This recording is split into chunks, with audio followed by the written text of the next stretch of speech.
Greetings and welcome to my interpersonal communication project. My name is Byron Lee and I live in Summerville, South Carolina with my wife of 33 years. I am in sales and I get to talk to people from different cultures and different backgrounds, which enriches my life. My goal is to become an empathetic listener or a level 1 listener. I have been listening at a level 2. I've been hearing words, but not really hearing what's going on. And I can honestly say I am a flat brainer. When rubbed the wrong way, my brain goes flat. It covers my eyes and my ears so I can't see or hear things correctly. I have never put a label on this behavior, but Peterson does label it just right. I can work on enlarging my conversation by learning what hinders me from being open and learning what style of communicator I am. Just what is interpersonal communication? Stewart, in our book, he claims that interpersonal communication, he defines it as the type of communication that happens when people involved talk and listen in ways that maximize the presence of the personal. What is the personal? John Stewart gives us 5 qualities or characteristics. These 5 qualities or characteristics differentiate for persons across cultures. There is uniqueness. That's non-interchangeably. There's unmeasurable. That does not have measurable existence. There's responsive. They are thoroughly and uniquely able to choose what to do next. They're reflective. We are aware of our awareness, and they are addressable. We have at least one language.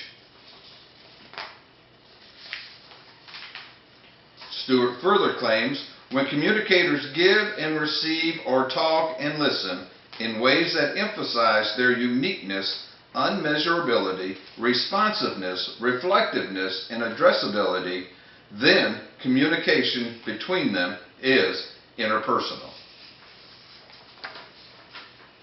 Now, in communication, Stewart also claims there are 2 types or 2 roles of communication. There's inhaling, which is perception and listening. And we make sense out of what we encounter by engaging 3 fundamental perception processes. 1, selecting. 2, organizing. 3, inferring.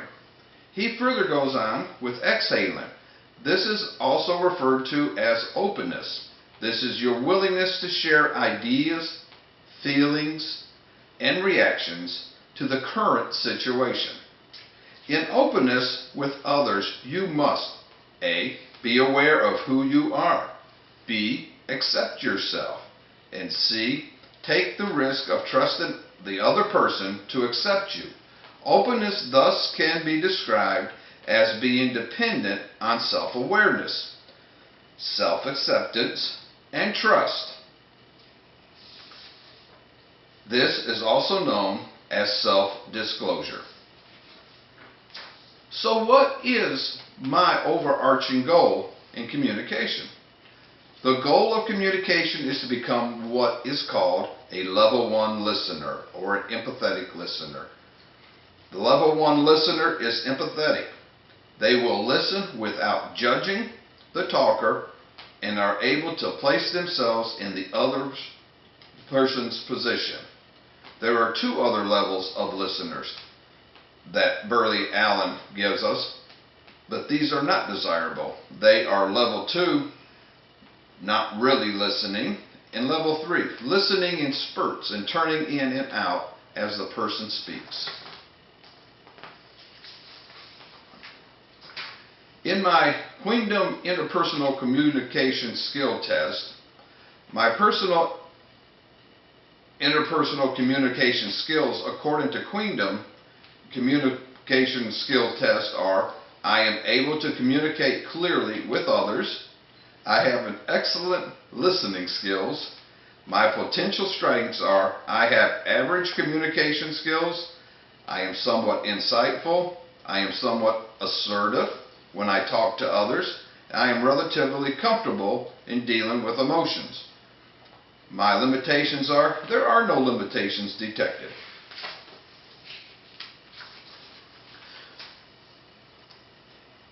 On my uniquely you professional profile, what is expected of me, graph 1, I am an SI blend, a steady influencer. My positive traits are accept and represent others well. I tolerate and I am forgiving. Do not hurt other people, and I can be influential. My negative traits are need to be task oriented, must learn to finish work and do it well, and pay more attention to instructions. On the This Is Me graph, the second graph, I am a CIS, a competent influencing specialist. My positive traits are like to do things right. I am not aggressive or pushy. I enjoy large crowds or small ones. I'm good with people and prefer quality.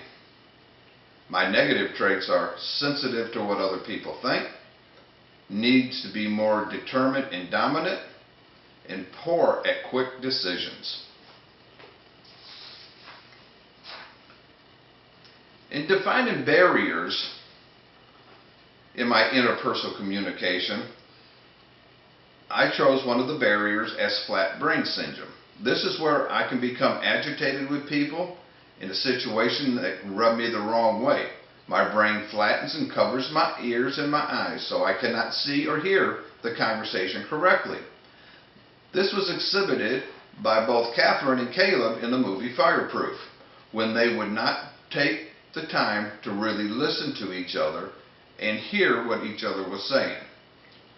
Also, Sorensberg, in his journal article, claims another barrier is exclusionary language. This is using language that is exclusive to me or my profession. That makes me feel smarter than the person I am communicating with. Another one, Sorensberg says, is the double meaning. This is a deliberately using words with double meaning so as to be vague in your communication. He also brings out being sarcastic, using sarcasm or humor to make a point. This can leave you open to misunderstanding. Noise pollution. There are two types of noise pollution. There's the internal noise pollution. That's listening with a preconceived notion about the talker and already making your mind up about that person. Or hearing what you want to hear. Pretending to listen to someone when they're speaking. Or thinking about other things while someone is talking.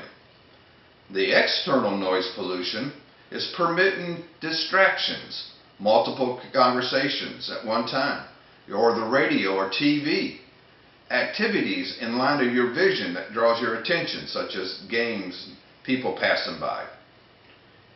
In the study done by Snyder, Gold, Gurwitz, and Zimbardo, they did a study on distractions and how it changed people's attitudes.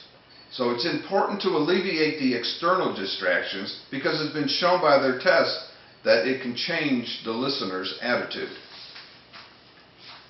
My plan of action for addressing these issues, well, of course, the favorite is using Peterson's Talk Listeners card. That's been invaluable since we've had it in the last couple of weeks.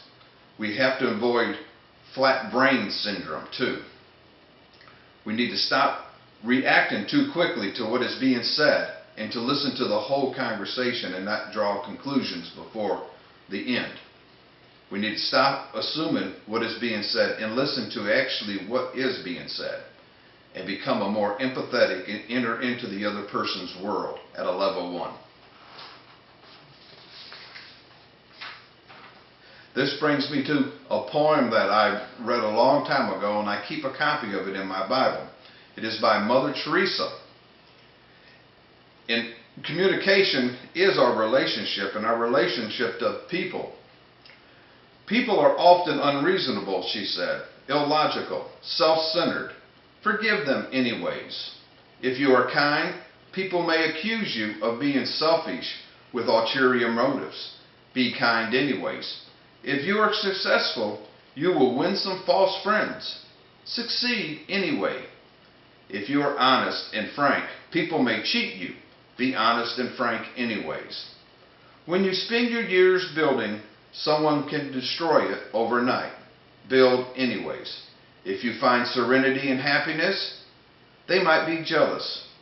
Be happy anyways. The good you do today, people will often forget tomorrow. Do good anyways. Give the world your best, and it may never be enough. Give the world your best anyways. You see, in the final analysis, it is between you and God. It was never between you and the other person anyways. Yes, communication is our relationship.